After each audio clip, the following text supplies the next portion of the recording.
Okay, so really quick before we start, hobbies. What are they? Hobbies and interests. Well, I like to paraglide. That's one. Okay, Yeah. dude. Yeah, we are absolutely talking about that. I like to rock That is climb. intense. Oh, it's actually, you're not in a tent, actually. You're under a wing.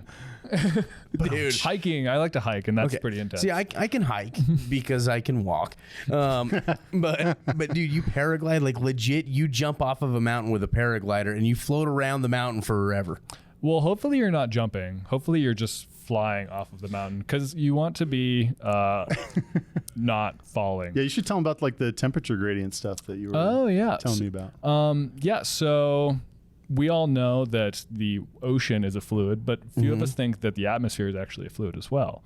And so the idea that you have rising currents of air, we call these thermals. Okay.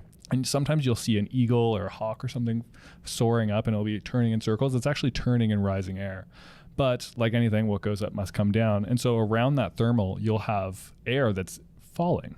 Okay. And by using your knowledge of what the topography looks like that you're flying over and the general weather that you're flying in, you're able to find yourself and put yourself in rising air columns. And then you'll just move from rising air column to rising air column and you can go hundreds of miles.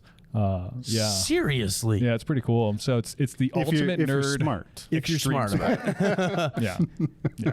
That is crazy. So I know that just a few miles outside of our office, we've got Point of the Mountain, which if you look out there at any time, there's a ton of paragliders out there. Do you go there all the time? I don't go there all the time. I've been there quite a few times. I like to actually hike up one of the mountains that's a little bit further north. It's called Grandeur. And I'll take off there and I'll fly either to like a park that's by my house. But on a good day, I might fly to Point of the Mountain. How long of a flight is that? It depends on what the winds are like, but you can probably get down there anywhere from like 2 hours to 4 hours. Dude. It's a terrible commute, terrible way to get to work. Yeah. Well, and Grandeur's not like an easy hike. It's kind of, well, you also have the wing on your back. So that's like 40 to 60 pounds if you have like water and gear. Yeah. And so and that's actually one of the fun parts about hiking Grandeur is you actually get some exercise. Yeah. But yeah, you get up there and you're like dripping sweat and you're just kind of like, and then, it might be kind of hot, but when you go up, say like 3, 4, 5, 6,000 feet, the temperature will be like 20 degrees with a 20 mile an hour headwind. And so you have to like bundle up and you're like dripping sweat. And then you're like bundling up like you're getting on top of a mountain. And you're like, this just feels wrong. Yeah. But holy cow, dude. That is so cool. Now, here's my question. Have you ever, when you're doing that, just like ran out of airspace and you just like have to land like way farther than where your target location was? Yes. What do you usually do in that situation? You call over and like, I screwed up.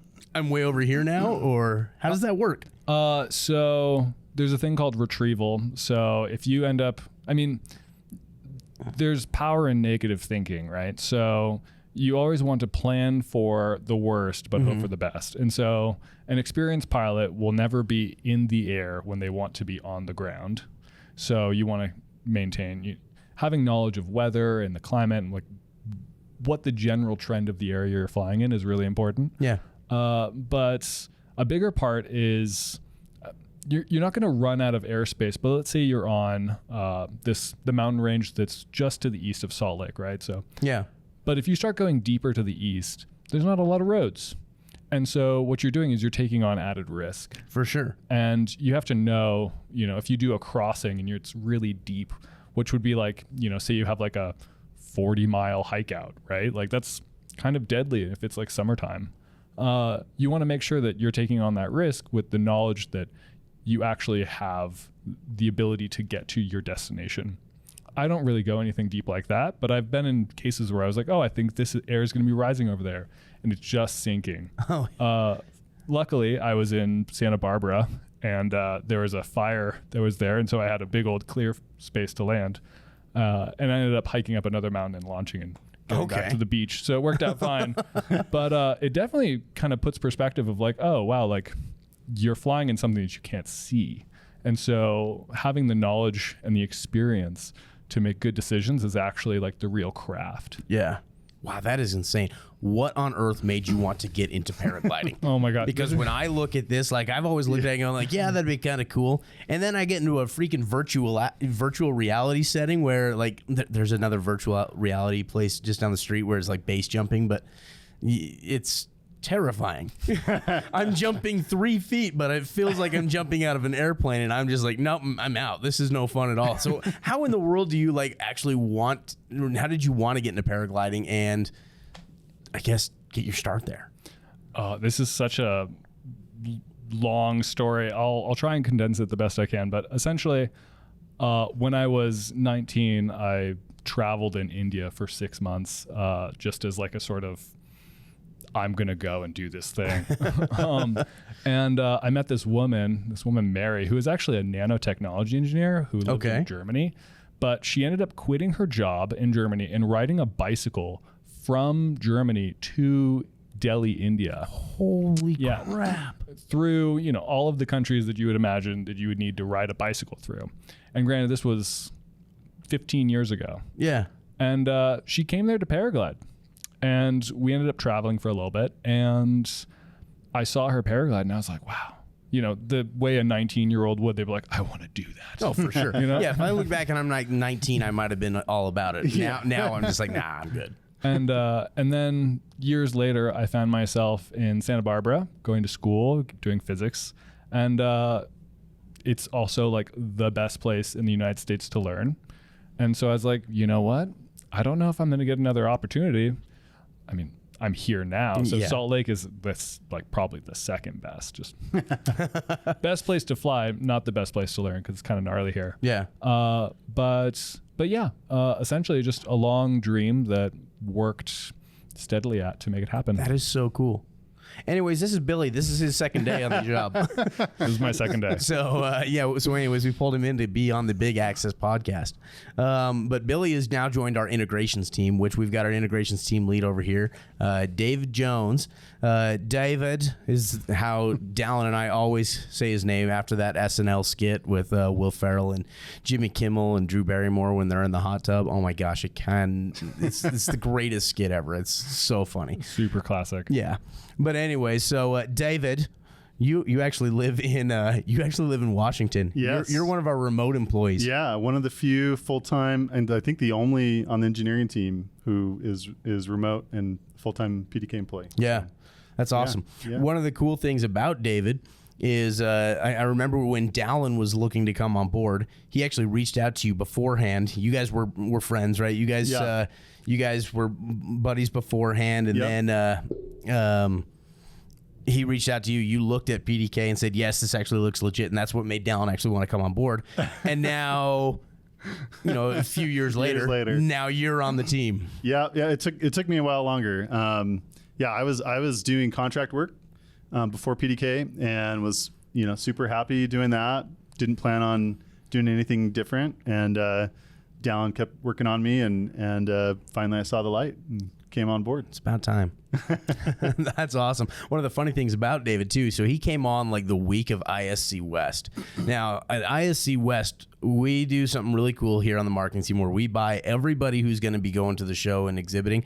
We buy them matching shoes and we buy matching shirts and everything so that we look really good, right? You've probably seen me wearing that gray polo all the time. It's a really comfortable polo. I really like it. It is. But then we've got custom shoes, and this we've done it 2 years in a row now. We'll do it again for a third year in a row, but this year they were really cool Nike Air Force Ones, white with yellow and gray, right, our company colors.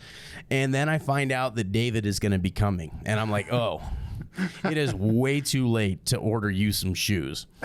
And it was at that time when Evan Tree is like, well, I don't really want to wear these shoes. I'm a CEO, right? And so I wear my fancy shoes. Yeah, he wants to wear his fancy shoes. He wants to wear a suit coat and everything. He's like, I've got big meetings. So we're like, okay, whatever. And so I send David a message. I'm like, hey, man, what size of shirt do you wear? What size of shoes do you wear?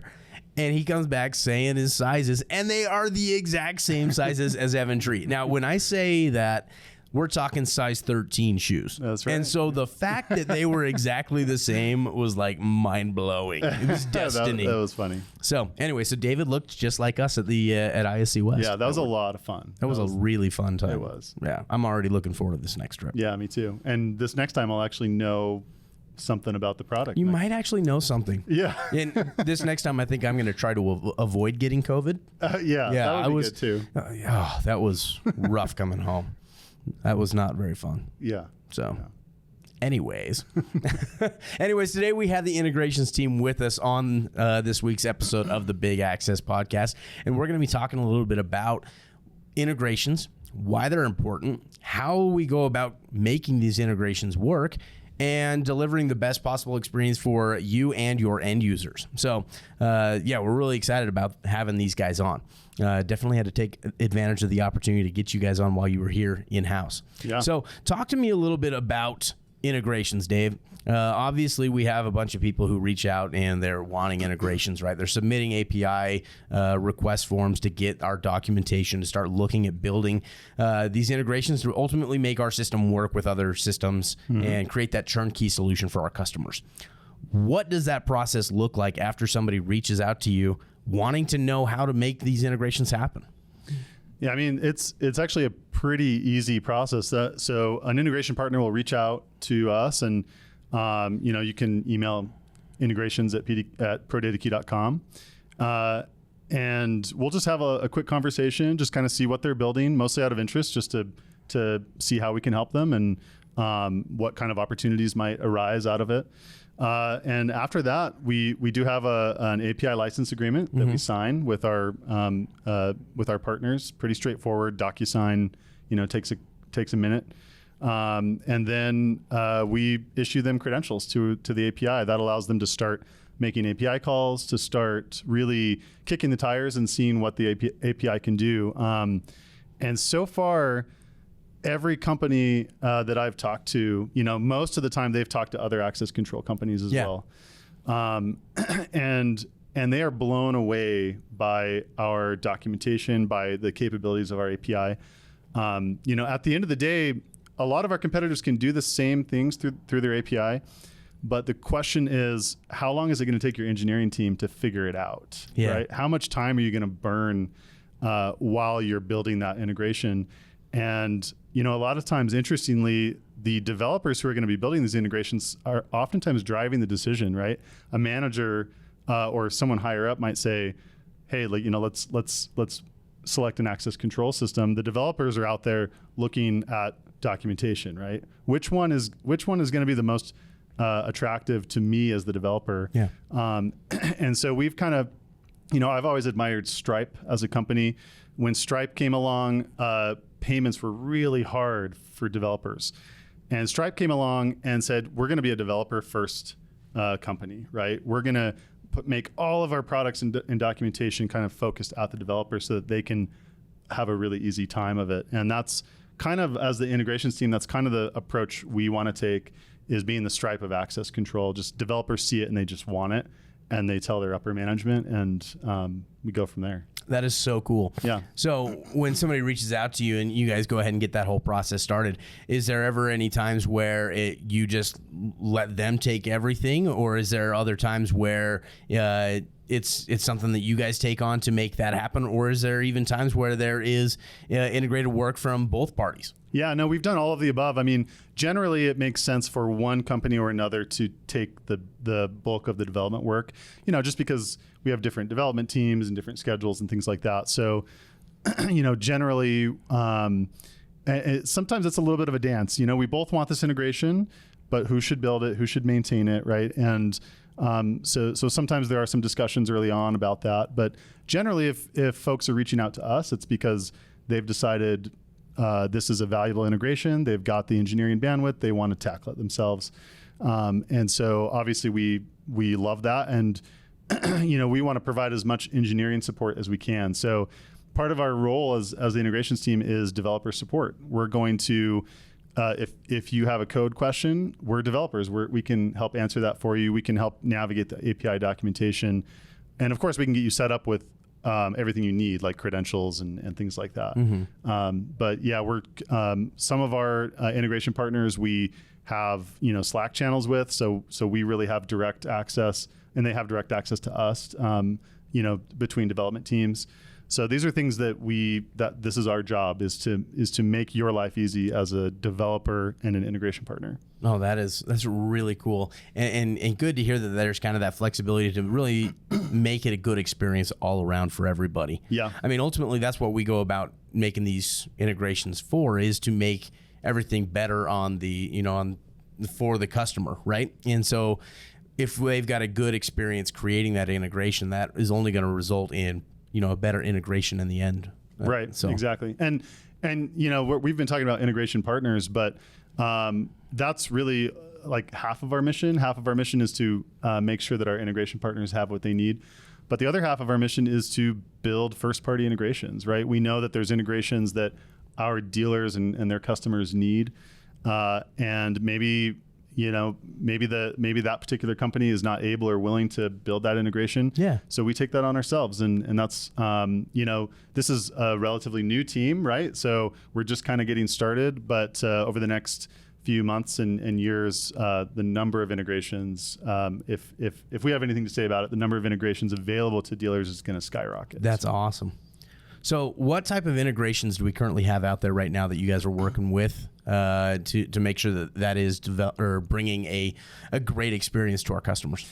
Yeah, there's a few really exciting new ones. One I'll mention is a company called Coworks. Okay. So you can imagine if you are opening up a co-working space, right? There's a few things you need. Obviously, PDK access control. Right.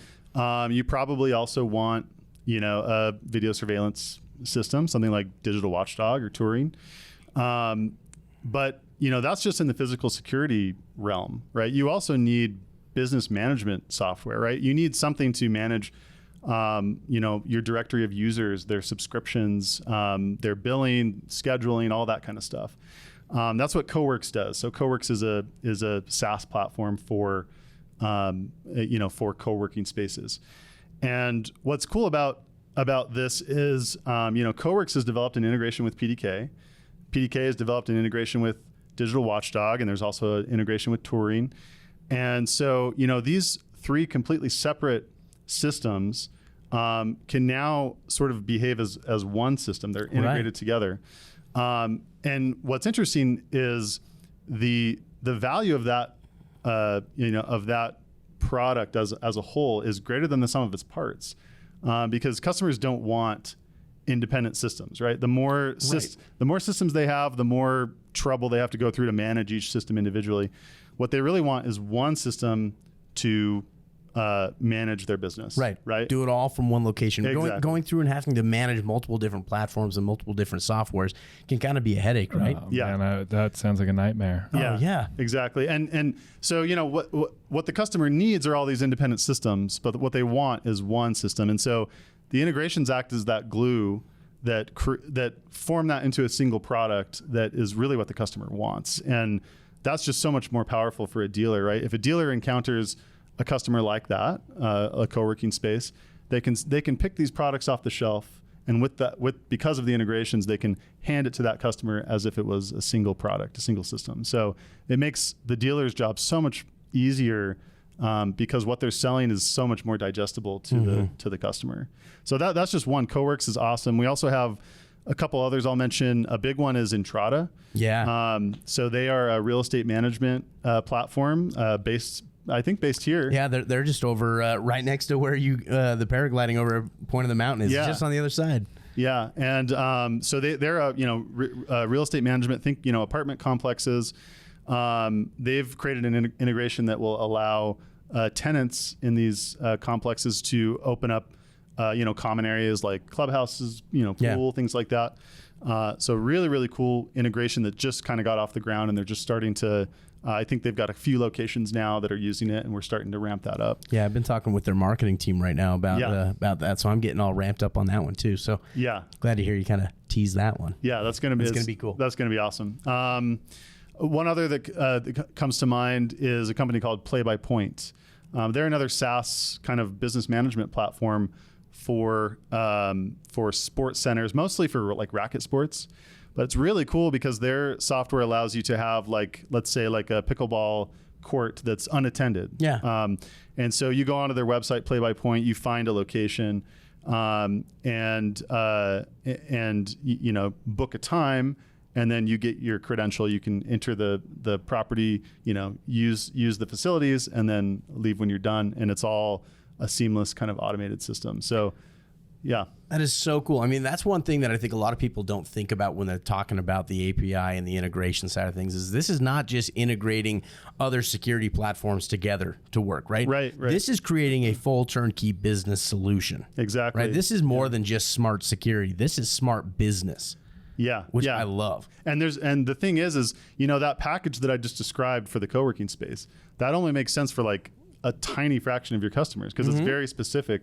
But the thing is you can follow that model for any customer, right? If you have another customer opening up, you know, a different kind of business, you can pick different products off the shelf.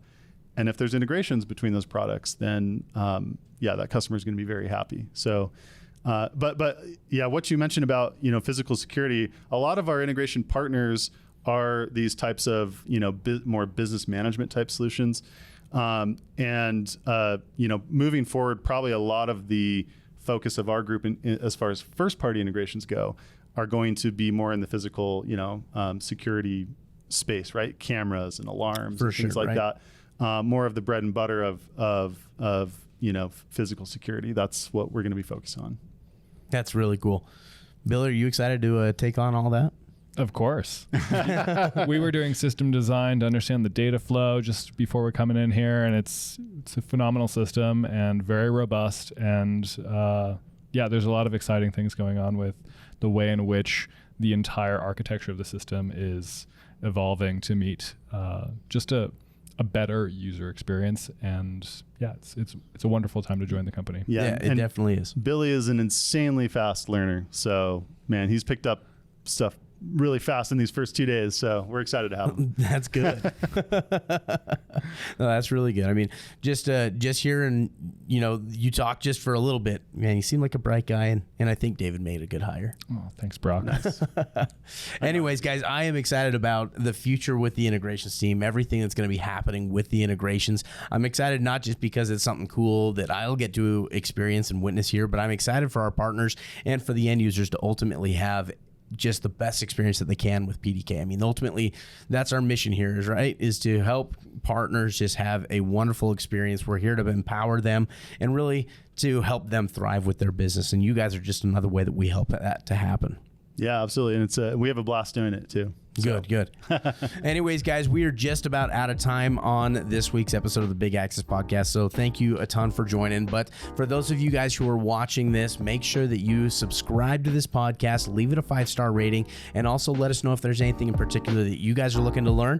If you guys do have a different system that you want to have integrated with us, though, David, it was integrations@prodatakey.com? That's right. Yep. Okay. Go ahead and shoot an email over to integrations@prodatakey.com. Yeah, actually, that's great. I would love to hear any, you know, suggestions on what integrations we might want to focus on. Let's do it. All right, guys. Well, anyways, thank you again for tuning in, and we will talk to you guys next week.